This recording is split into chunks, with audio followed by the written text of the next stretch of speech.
Jim Zecca's on the line right now. Jim, when you heard it, the story yesterday that it seems likely that the police station is going to be consumed by the hospital downtown project, how did you react to that? Good morning, Bill. Good morning. Good morning, guys. Morning. Listen, I appalled, absolutely appalled by it, and I'm overwhelmed by all the information that's coming out myself. I'm learning about all of this just like you guys are, actually, to be honest with you. I didn't know anything about these emails until I read them on Facebook page myself. Well, the emails. Let's talk. I mean, those are two different things. We're talking about two different things. Let's go back to the police station. Can you? I hate to do this to you, Jim, but can you pick up the phone instead of speaker? Yeah. Thank you, Jim. Let me know when you're. Are you there? I'm here. Okay.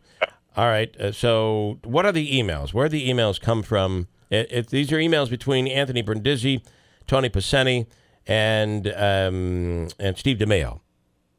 Apparently, that's what I'm reading as well. I didn't know where they actually came from. I'm assuming somebody must have, maybe Jim Brock or others in the group, the No Hospital Downtown group, foiled this information, because that's basically the only way you're going to be able to get a lot of this information is through FOIL.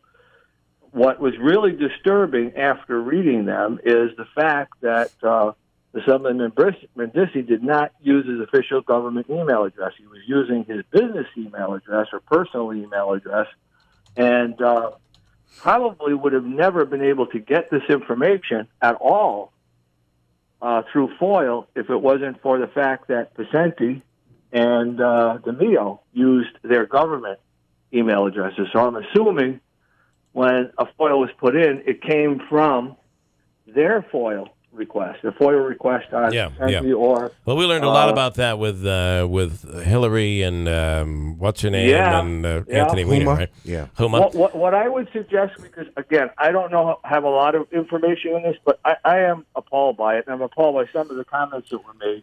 One of them from Mr. Brindisi. You have a group that wants a Masonic campus, which I've heard about this as the site, but not sure East Utica would want the traffic as access is not great.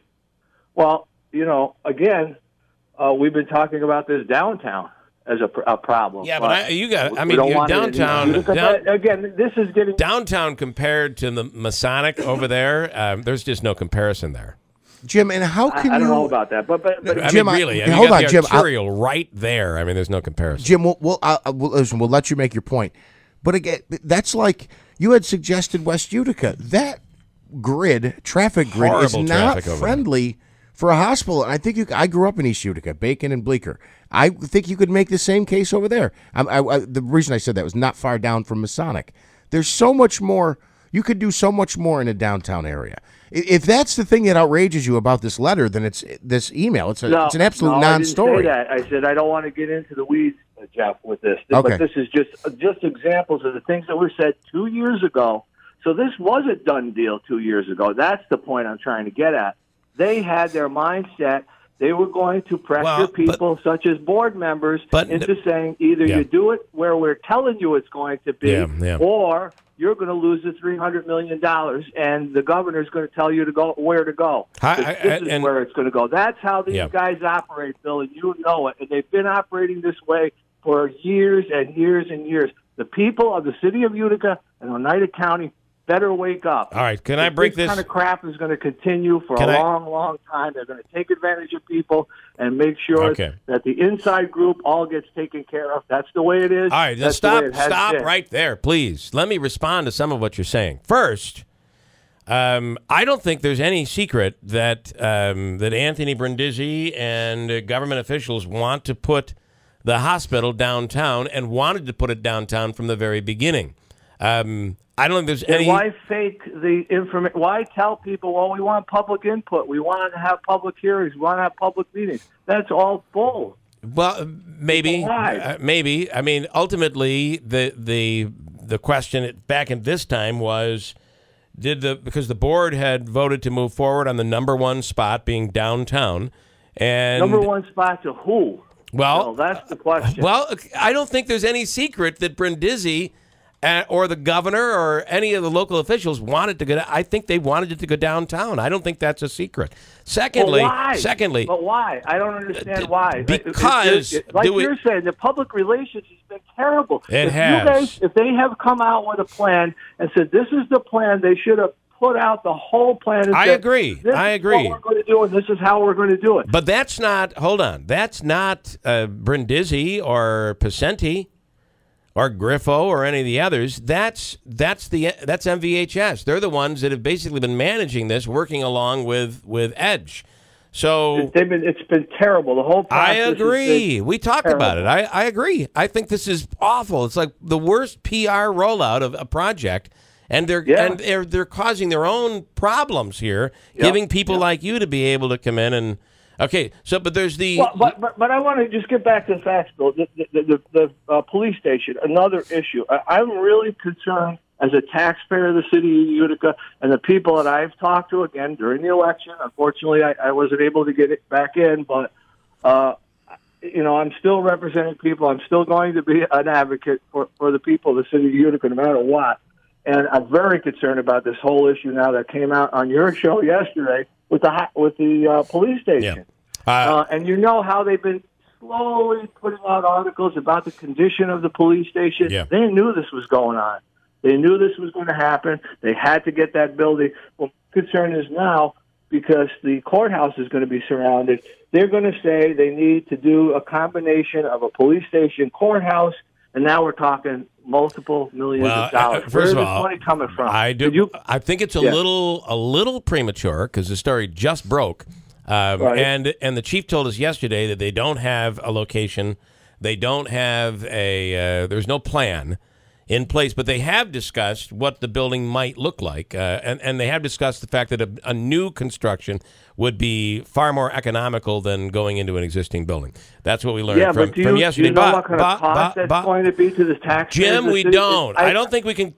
Listen. No, I will tell you. Oh, you will. Equivalent city of Oswego. I've already looked it up. $35 million is what they're talking about building a police station in similar size to the city of Utica. This was 2 years ago. I understand. My point is, let's not get into the weeds. You're the one that authored that just a few minutes ago. And I don't think you can. You're putting the cart before the horse here.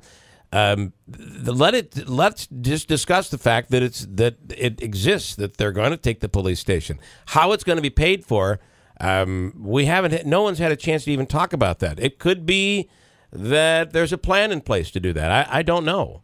But I think you're criticizing how it's going to be paid for and automatically assuming the taxpayers are going to pay for it when you don't know yet, is all I'm saying. I just want to say on Jim's behalf here. Who's going to pay for it? The tax is going to fall out of the sky? The money's going to fall out? I don't know. We don't know. So you're barking up a tree you're not going to gain anything from it at this point. We'll ask those questions, but you're implying that it's going to be, you're protecting the taxpayer.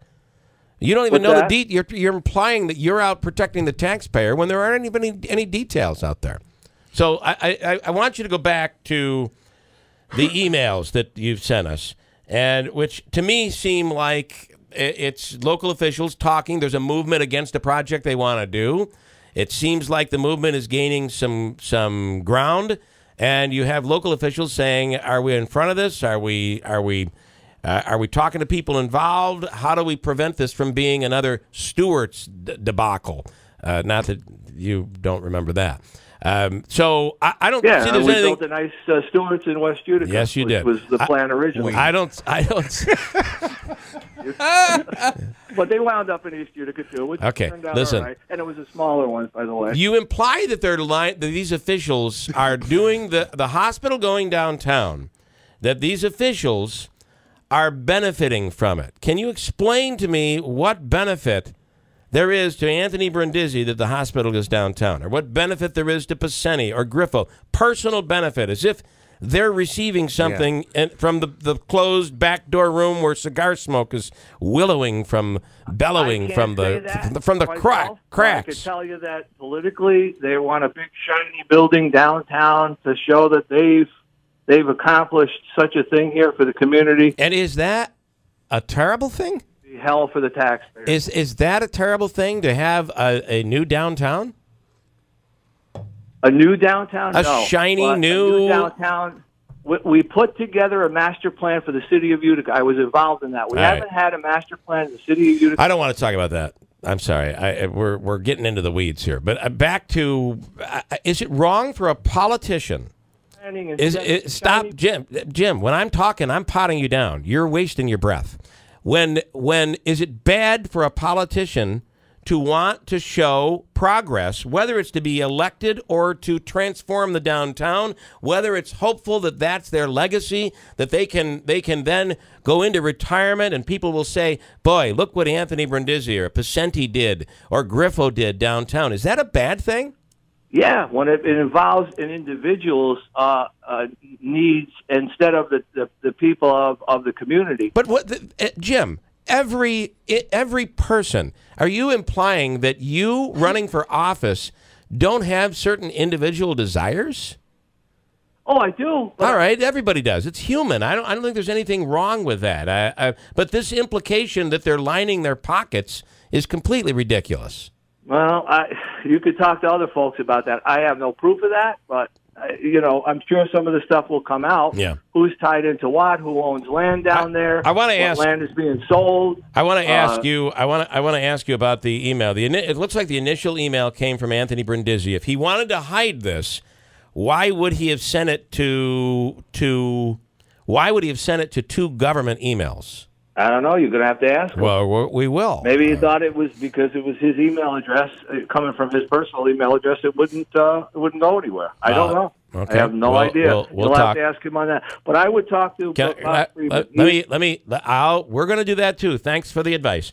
My question here is: they're talking about the group when Anthony Brindisi sends this email out? He says, "I seem to remember the legislation stating there has to be community input on location. To date, I don't believe the hospital has done any of that. To me, that shows that's constructive. I would think that's Anthony Brindisi saying, what are these guys doing? Why isn't there community involvement in this? Why aren't we having public meetings? Secondly, he says members of the group No Hospital Downtown include people like Ryan Miller, Michelle Truitt, John Brown, and a certain state senator to remain nameless. Was Joe Griffo a member in the beginning of No Hospital Downtown? I don't know about that. I was wondering about that myself. Yeah. And are they talking about Joe Griffo? I'm assuming so. But why didn't they mention it by name? They mentioned everybody else targeting other people. What other state senator would we be talking about? Yeah, and he's referred to in a previous email that you've sent to me. So yeah. I just found that interesting. These are the emails that were on the Facebook page. All these emails that you have are publicly open on Facebook page now. The No Downtown That's where page? I got them from. The No Downtown page. Well, listen, I will say this. Based on what we learned yesterday, I do think it's concerning, right? Jim mentioned $35 million for the Oswego Police Department. It seems to me, I don't know. Oswego, Illinois, not Oswego, New York. Thank you for that clarification. Yeah. It seems to me that it was originally that police station was part of it. They know that there's a cost the city's going to have to take on, so they said, let's not spill the beans on this yet. This is not the first time, but believe me, when you start to see smoke a little bit, what we can get interested. When you see smoke, you know there's a room filled with politicians. That's right. So just hold on, Jim. So when we ask the question, the reason I ask the question is because I begin to hear from other people, or you have a conversation with someone and they don't say, no, the hospital is not taking the police station. Instead, they say, that might be something we should consider. And boy, that's different than the answer we got 6 months ago. And then you ask a certain police chief who was on the air with us yesterday, and he said, yeah, that looks like it's going to happen, which changes everything. To me, the rollout, you're absolutely right, has been awful. The way the PR has been handled in this has been terrible. It's one misstep after another. All it does is give more credibility to the argument that people are being lied to, and that's not a position I think they want to be in here. So, Bill, could I throw one more thing in about the police station. This will be it. We've been talking. I've been on the council, for 8 years, and prior to this, we talked about the police station, the fire stations. The fire stations are in horrific condition in West Utica and the one in South Utica. We're talking about consolidating those for years. That's never been done. That should be a priority. That was part of the master plan as well. But the police station now, let me throw this out and see what people say. Consolidation. Everybody keeps talking about consolidation. Is this the time then to consolidate the police department with the county sheriff's department? I'll throw that out there. Okay. If they want to start spending that kind of money, then maybe it is time to look at consolidation of both police departments. Well, wait. Why would you? Okay, the sheriff's, the city police department has to stay, right? It's not like one of these. Like a small village police department, right? There are certain requirements to be a city of a certain size. There are certain requirements that you have to provide. Certain things you have to provide as a city. But I don't know. I think the city the size of Utica deserves its own police force. I would think. But hey, we'll bring it up, but probably not to Brindisi. That's a question for the mayor or for the sheriff. So we'll bring it up. Is that the long-term plan? Is that Vicenti's plan is to consolidate the police services? All right. We'll ask that question, Jim. I appreciate it. Okay. Thank you, Jim. Thank you, Bill. Appreciate it.